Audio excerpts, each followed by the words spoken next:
Let's go to 2.1. Yay! Last chapter before the final. All right. Well, I mean, crazy. Now we got to write a final. Okay. All right. So a power, and then I got to grade them. Okay. Let's talk about power functions instead. So a power function is any function in the form of a constant times x to the n, right? So x to the 5, x to the 6, and so on.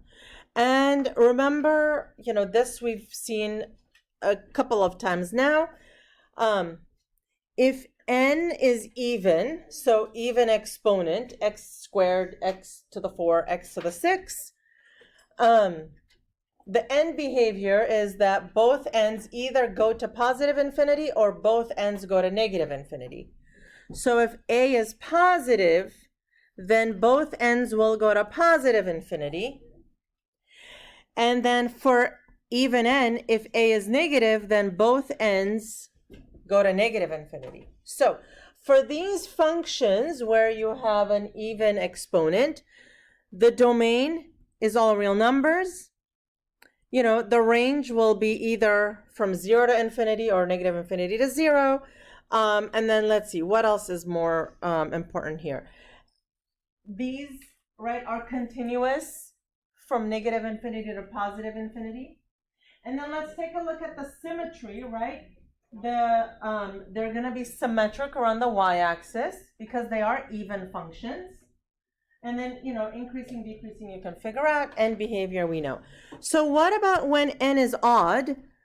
When n is odd, the one thing that changes is the end behavior will be opposite, right? Positive infinity on one side, negative infinity on the other side. You can see that here at the very bottom. So when a is positive, then it goes to positive infinity as x approaches infinity. And then it goes to negative infinity for the negative a, right? We know this. Okay, now, domain for this, x cubed, x to the 5th for odd functions is all real numbers again. The difference is the range here is also all real numbers. We know this. Now, when it comes to symmetry, these are odd functions, so they're symmetric around the origin. Cool? And, okay, when it comes to increasing and decreasing, take a look. When a is positive, this is increasing the whole time. When a is negative, this is decreasing the whole time. Okay? All right. So we should be able to graph these without really any help from calculators. But before we graph, so this is half x to the 6, right? So remember, this is even now. What's the domain here? Right, negative infinity to positive infinity. Now the range, if it's x to the 6, it's going to look like a parabola, so it's only going to go from 0 to infinity. Okay? Right, so let's see. When x is 0, y is 0 here. Okay? Now, let's see how we're going to graph this. So this is x to the 6. That means when I go over 1, I should go up 1 to the 6. But there's a half in front, so I go up half. Oh, my computer turned off. I was recording and everything. Okay, so it's going to be like super narrow. And then if I go over 2, how much does this go up? 32. 1. So if I go over 2, it should go up 32, but since there is a half in front, it goes up 16. All right? So how does it go over 1 and goes up 1, then go to this? Because the exponent is x to the 6. So if I go over 2, then it's 2 to the 6, 32, but there's a half in front, right?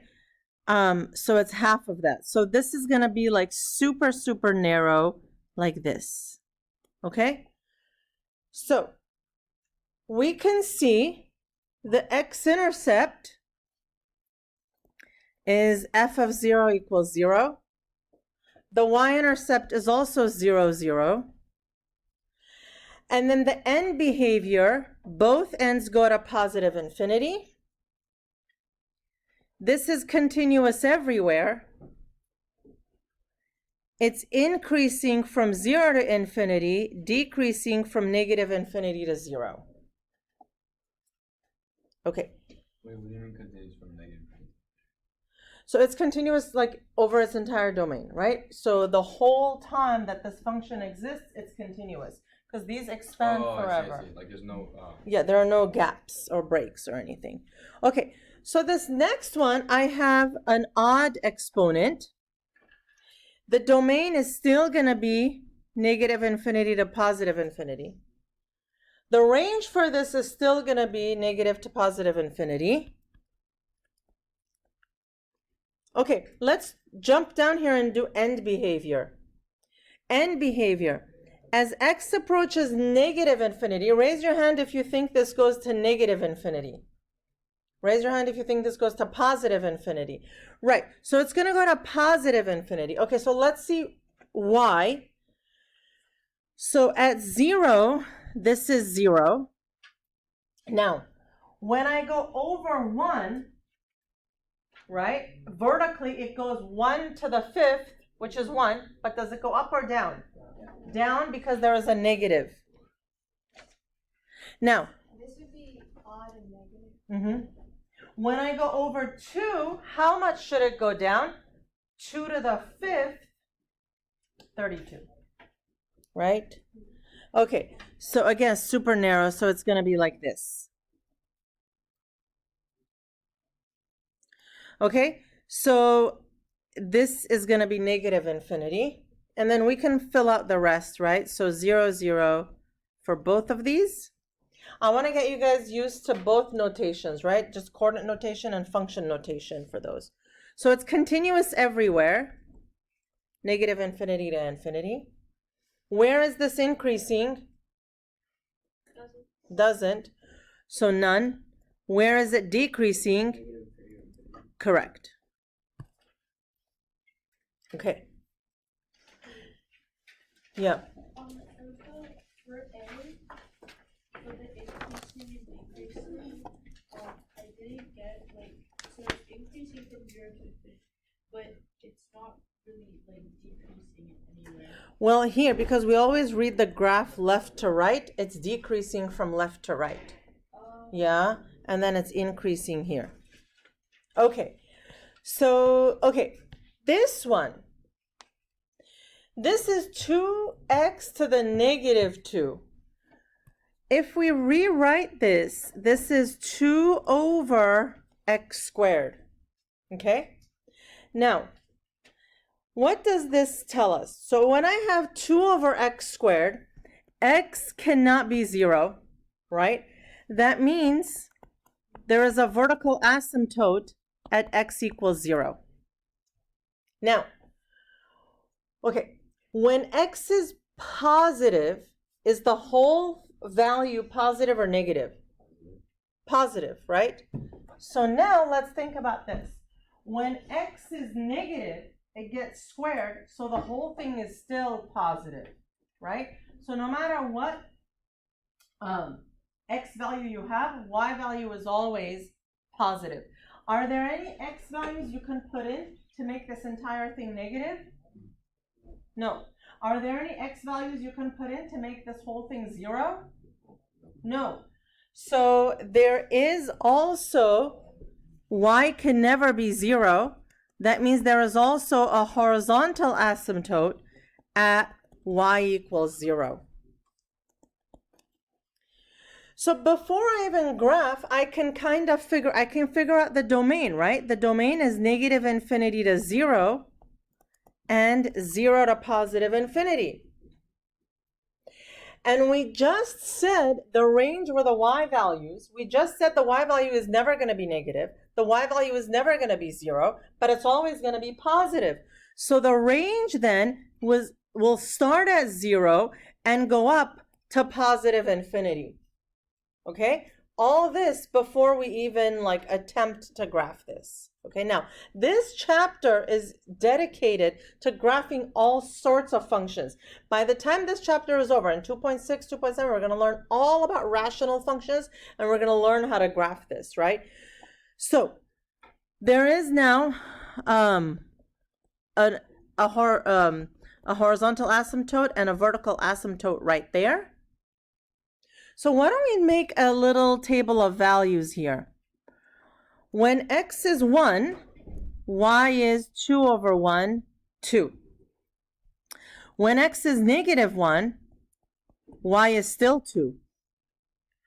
When x is 2, y is 2 over 4, a half. When x is negative 2, 2 over 4, also a half.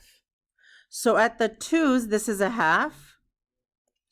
At the 1's, this is a 2, right? So it turns out this graph looks like this. Okay? And if you put in more values, like it'll tell you that as well. So any x-intercepts? Any y-intercepts? Okay. As x approaches negative infinity, this flattens out to 0. I shouldn't have gone up like that. And then as x approaches positive infinity, it's also 0. Okay. This is continuous from negative infinity to 0, and then from 0 to infinity. If 0 is a discontinuity, you can never include it anywhere. It's an illegal value. And it's increasing from negative infinity to 0, decreasing from 0 to infinity. Okay? Okay? Okay. All right. This one I kind of put it in here because I want us to take a look at what this looks like, right? Okay, so domain. Can x be 0 in this function? Yeah. Yep, because you can take the square root of 0. Can x be positive? Can x be negative? No. So the domain is from 0 to infinity. Okay, let's talk about range. You should be able to, I purposely put this function because it's one that you may not know what it looks like, which is even better to figure out domain and range. Okay, so domain goes from 0 to infinity. So this is going to be graphed here. Now if I put 0 in here, is this positive, negative, or 0? 0. Okay, if I put a positive number in here, is this going to be positive, negative, or 0? Positive. So it's never going to be negative, right? That means the y values are going to go from 0 and up. Okay, so that means the range is 0 to infinity. Okay, x-intercept. This is pretty much f of 0, which is 0. Okay, that also tells you if x is 0, y is 0, the y-intercept is also 0, right? Okay, now, this one, on this homework, you're allowed to graph with a calculator, right? So the ones that are power functions, you know, like x squared, x to the fifth, like whatever, those you should be able to do by hand. But this with a calculator. But let me kind of show you something here. There is a little battle happening in this function here. These are kind of like super cool things, right? There is a battle between a square root, which kind of like, you know, looks like this, and then a cube root, which shoots up. So for each value, the square root and the cube root are battling it out, right? So as the numbers get bigger and bigger, like when x is 20, 20 cubed versus the square root of 20, like 20 cubed like ends up like winning by far, right, this battle. So when you graph it, you know, this kind of looks like this, okay? You're allowed to use a calculator. That's why like I'm just sketching this because you'll just see it on the calculator. But just to show you guys why it looks like that, it kind of starts going up slowly and then it shoots up kind of because of this, because like the cube root wins all the time. Okay, so As x approaches infinity, there is no limit. It's DNE because it doesn't even exist there. As x approaches positive infinity, it goes to infinity. It's continuous from 0 to infinity. It's increasing from 0 to infinity, but I don't include the 0. And then it's never decreasing. Oh, but for continuous, you include the 0. Yes. You include the 0 for continuous, but not for increasing and decreasing. Would you include 3? Yeah. Okay. Radical functions. Radical functions are basically expressions with rational exponents, right? A radical function can be written like this. N and P are positive integers. So if n is even, so we have, y equals square root of x, 4th root of x, they all look like this. And we know domain and range, right? The x-intercept, we know all this. For the end behavior, we only talk about end behavior as x approaches positive infinity. Okay. When n is odd, cube root of x, right? Or 5th root of x. Domain is all real numbers because you can have the cube root of a negative number and the range is all real numbers, right? Look at this. It's increasing all the time, okay? And then here we can talk end behavior on both ends. Okay, so let's take a... How is it increasing? So if you go from left to right, trace the function with your pen or with your pencil, like it's just continually increasing. Like the y values are always going up, right? Okay. So let's go ahead and graph this. What's the domain here? All real numbers. It's a cube root function, so the domain and range are all real numbers. Okay, so another way to write this that you've seen more commonly is we write the constant last. So it's negative cube root of 5x minus 1 plus 3. Now when you write it like that, you see that, okay, there is a vertical shift of 3, right? And then how about a horizontal shift? 5x minus 1 equals 0. X is 1/5, right? So the center point here, instead of looking like that at 0, 0, it's shifted 1/5 to the right and 3 up. So it's like here. You see that? It's like right next to, I can erase this point. Okay? And then, we can put in like another point and see how it looks, right? Okay, so now there is a negative in front. So how is this going to look? Is it going to go up or it's going to go down like this? Okay, so basically it's going to look like this. Okay? You really need to be able to visualize how these things look, right? Do you see how this looks? If there is a negative, it's a reflection.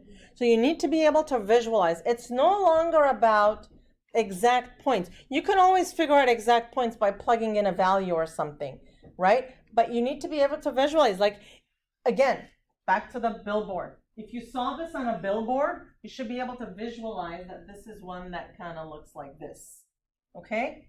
This is the big idea about Precalc. So, can you guys fill in the rest of these? Yeah, or should we go over it? Okay, what are the x-intercepts?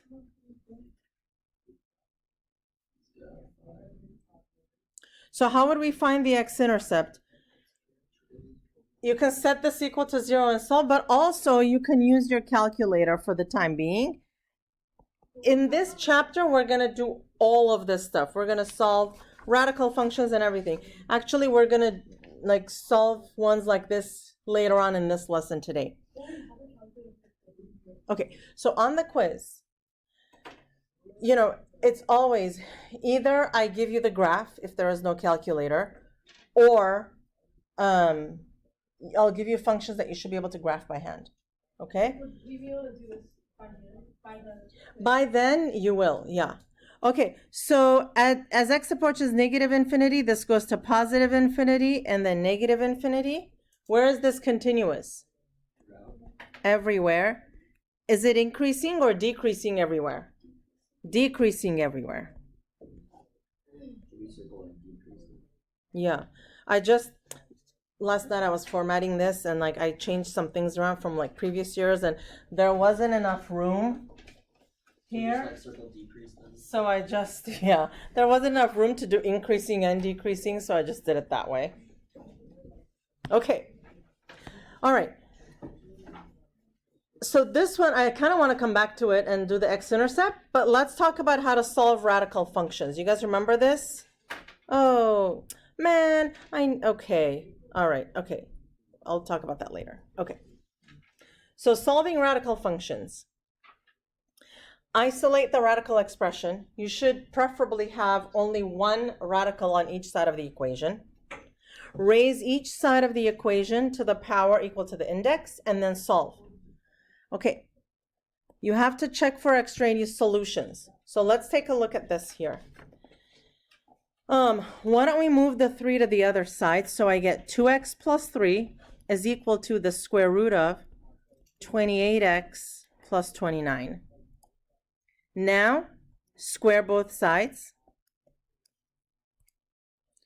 So 4x squared plus 12x, right? Plus 9 equal to 28x plus 29. Move everything over to the same side. So 4x squared minus 16x minus 20 equal to 0. Ooh, I can factor out a 4. X squared minus 4x minus 5 equal to 0. So let's go up here. X minus 5, x plus 1 equal to 0. So x is 5, negative 1. Okay, this is an even index. So domain is only half of the number line, right? That means you have to check for extraneous solutions because when we squared both sides, we made the radical go away. I eliminated the problem that only gave me half of the number line as a domain, right? So you have to go back and check the solutions. So let's check. X equals 5. I plug it into the original equation, or you can plug it into the 2x plus 3 anywhere before you squared.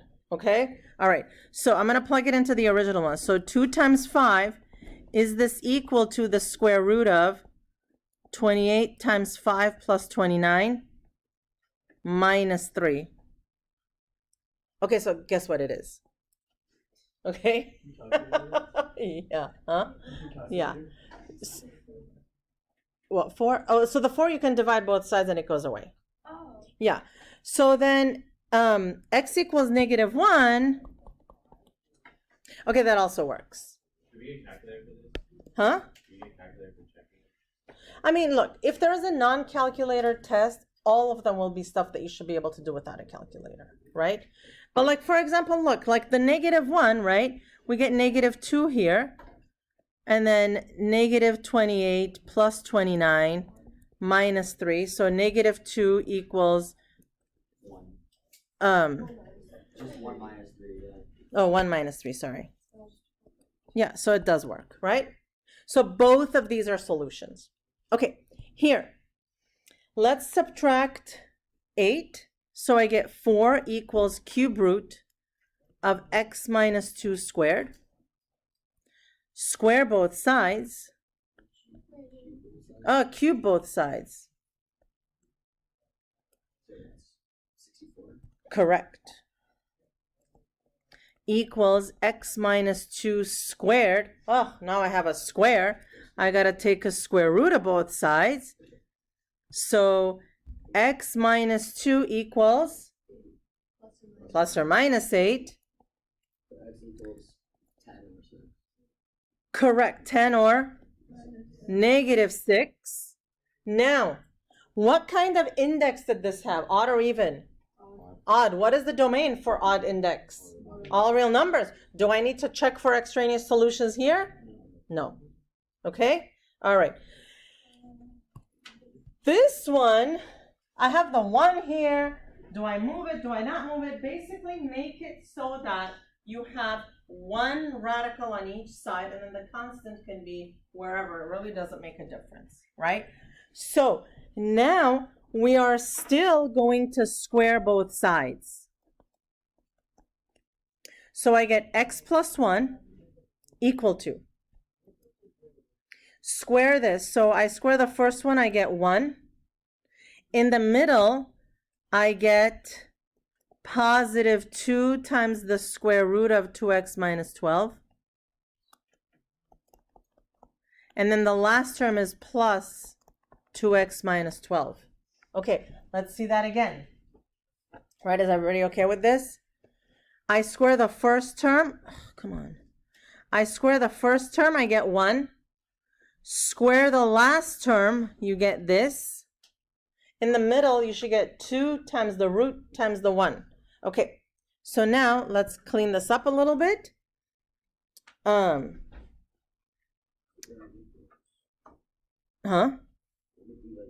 Okay, so you see how all right, let me just do it this way. X plus 1 is equal to, how much is this?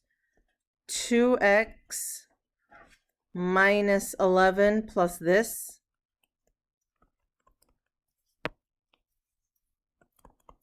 Now, bring everything to the same side. So I get 2x minus, okay, so subtract 2x, so I get negative x. Add 11 plus 12 is equal to this. Okay, at this point, you see how there is a 2 in front of the radical? If you could divide through by 2, I would, but we can't because of the negative x. So now what are we going to do? To get rid of, square both sides. Now things are getting fun, right? So x squared minus 24x plus 144 equals 4 2x minus 12.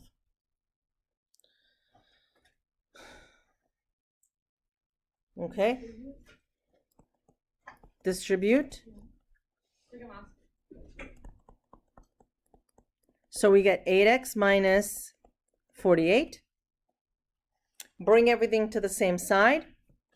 X squared, subtract 8x, so you get negative 32x. Add 48, so you get 192. Equal to 0.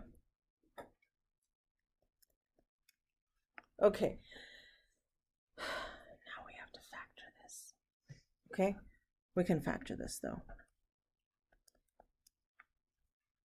Okay, so xx, what two numbers multiply to 192 and add to, so it's going to be minus minus.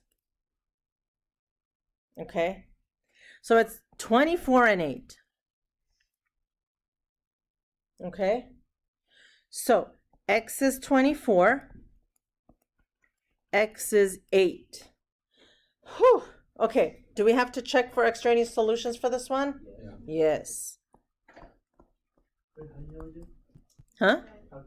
Because it's an even root.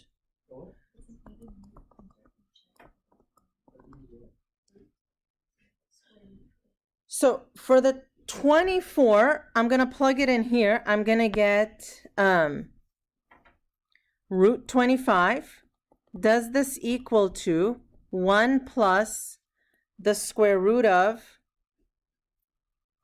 48 minus 12?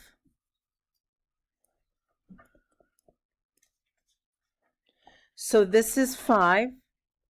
Does this equal to 1 plus, what's 48 minus 12? 36. So 6, so that doesn't work. Okay, so we can throw that away. And now for x equals 8, I have the square root of 9. Is this equal to 1 plus the square root of 16 minus 12? 3. 1 plus the square root of 4 is 2. Oh my God, that one works. So it's just x equals 8. All right? Okay. So next, okay, I fell into like formatting like hell last night, right? This was supposed to be solving radical inequalities. And I kid you not, maybe like 4 or 5 times in a row, I would type this up, blah, blah, blah, and then I would write this equation, and as I'm like closing the equation window, it would like crash, word would crash. So I would start again, type this up, equation, crash, type this up, equation, crash, and then after all that, now it says equations. But anyway, okay, so these are inequalities. So we're gonna solve as if it was an equation. There is no extraneous checking here because then we're gonna use the radicand to determine a domain. So this one, we are gonna raise both sides to the power of what? Yes. So 41 minus 7x is greater than or equal to negative 1. Negative 7x is greater than or equal to negative 42.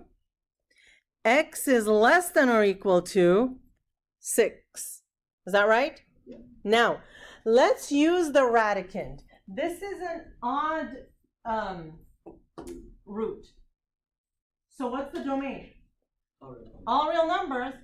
We leave it like that. There are no further restrictions. So that's it. Would you write like the domain of those? No, that's it. Okay, so domain is all reals.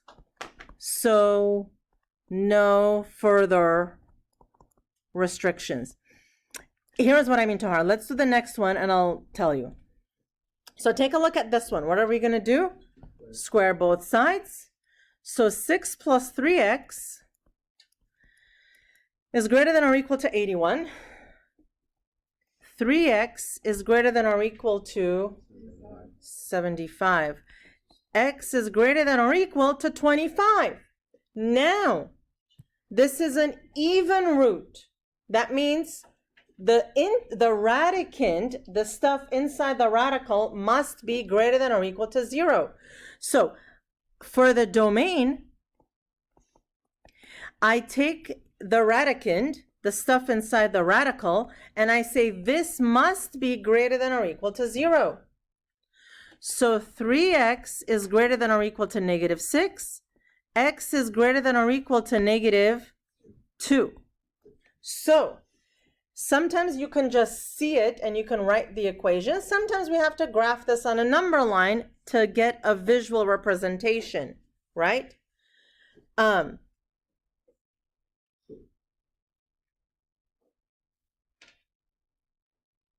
Okay, so what is this?